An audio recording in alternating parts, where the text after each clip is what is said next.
There are 4 hybrids in the Callaway Rogue ST range, but which one is right for your game? Let's go find out.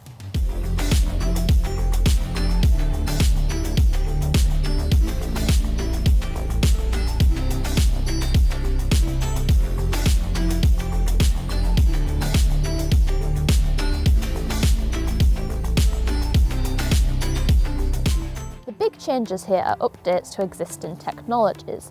Most noticeably would be the new Jailbreak. This has been completely redesigned and actually pushed each side to the toe and the heel.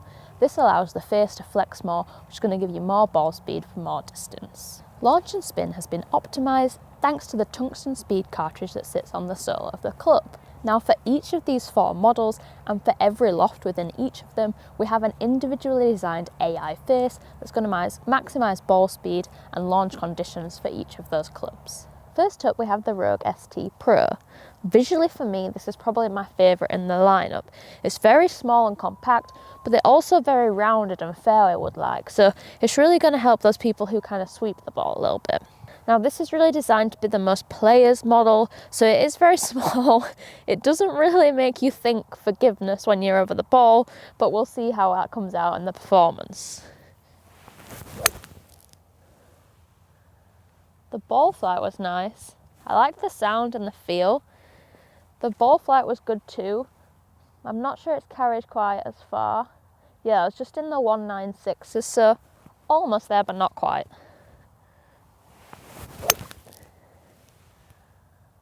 Pretty consistent.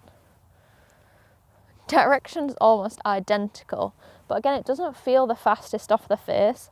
That one's looking at the kind of 194 mark, so nice ball flight. Felt like I could really control it well with the size of the head, but doesn't necessarily feel the quickest.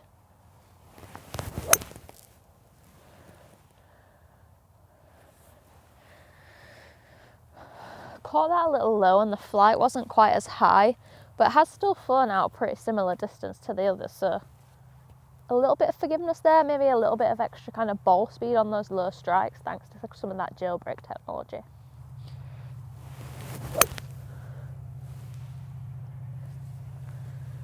A big thing for me here would be that the direction control has been really consistent.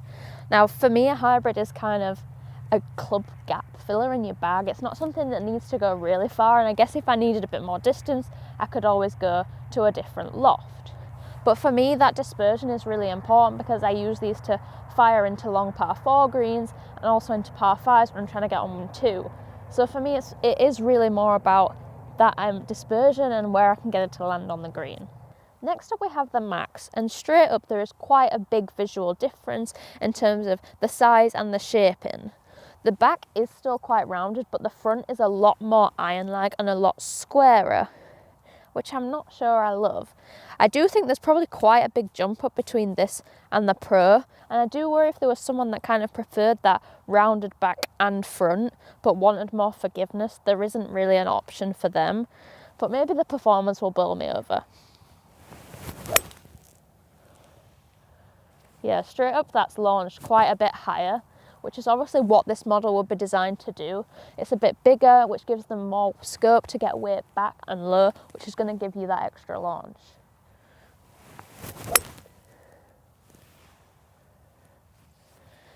This definitely feels quite a bit faster in terms of ball speed, and if we look at the numbers we're getting almost 10 yards extra carry already, so that's quite a big difference when we're using kind of the same club.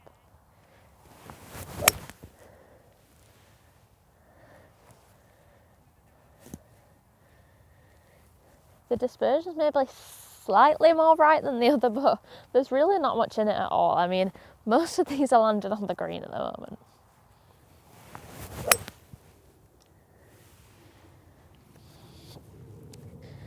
To be honest, the performance of this is pretty much exactly what I would want out of a 3 hybrid.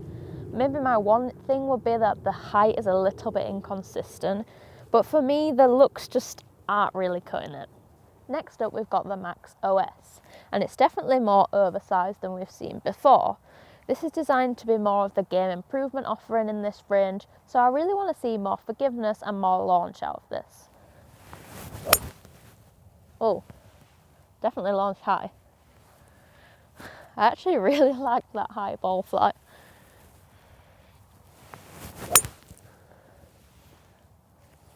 Ball speed feels quite quick. And yeah, the distance has jumped up to 2:14 there, so pretty good.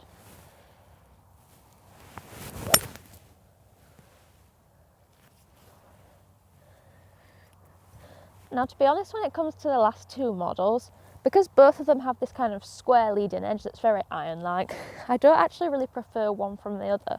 Even though this is a bit bigger, visually it's really not much difference at all because the shaping's so similar. So I think that's quite good if you're trying to pick between this and the Max. You're kind of not influenced that much by the shaping, it's more about the performance and how the club suits you.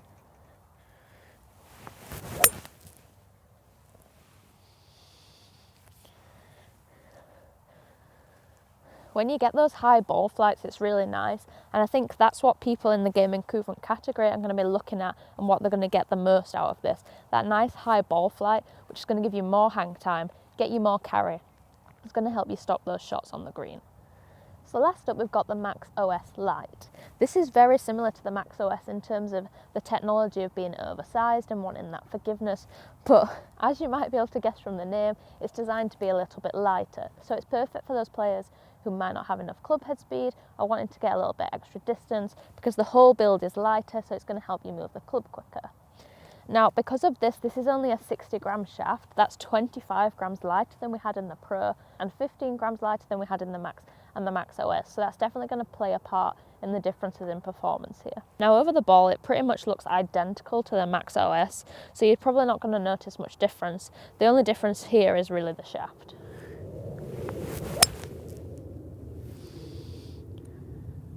Pretty nice high ball flight.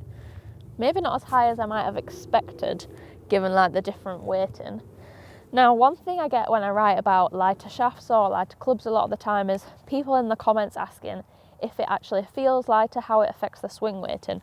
All this is really well balanced, so you wouldn't actually tell. It's not like the club suddenly feels really light, and that's something quite important about this. So it's not going to affect the overall balancing.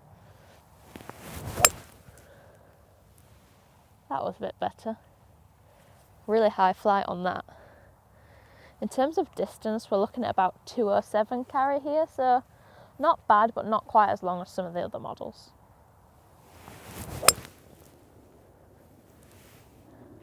Yeah, those last two have been a lot more consistent in terms of really high ball flight and felt really easy to launch. Another thing that's quite interesting is the spins jumped up a bit here, so we're nearly at the 3000s, which is going to give someone who needs that stopping power a little bit extra help.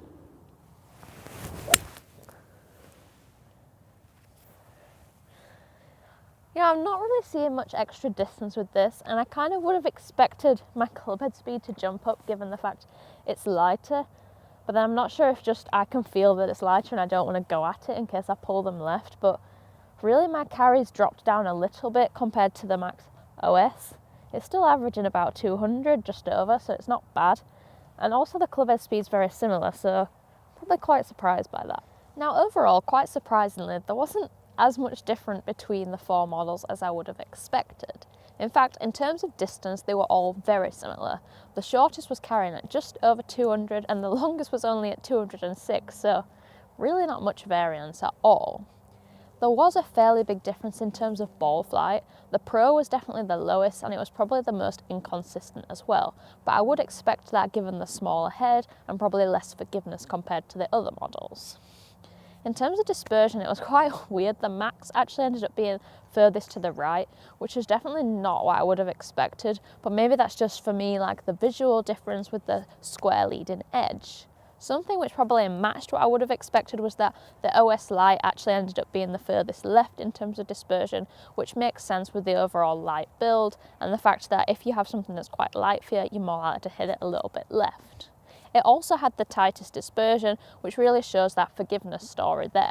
It was quite interesting because my club head speed jumped up like 2 miles an hour with the OS offerings, which definitely shows you how having that kind of bigger, more comforting shape to look at can kind of give you more confidence to just hit at it.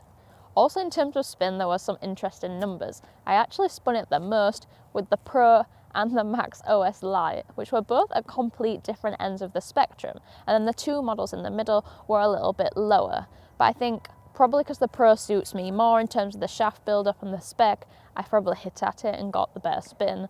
Versus with the Lite, obviously it's designed to give you more spin and more height. So both kind of make sense, but probably not what you would have expected straight off. Overall, probably what's most impressive here was the consistency with each club, but also throughout the range.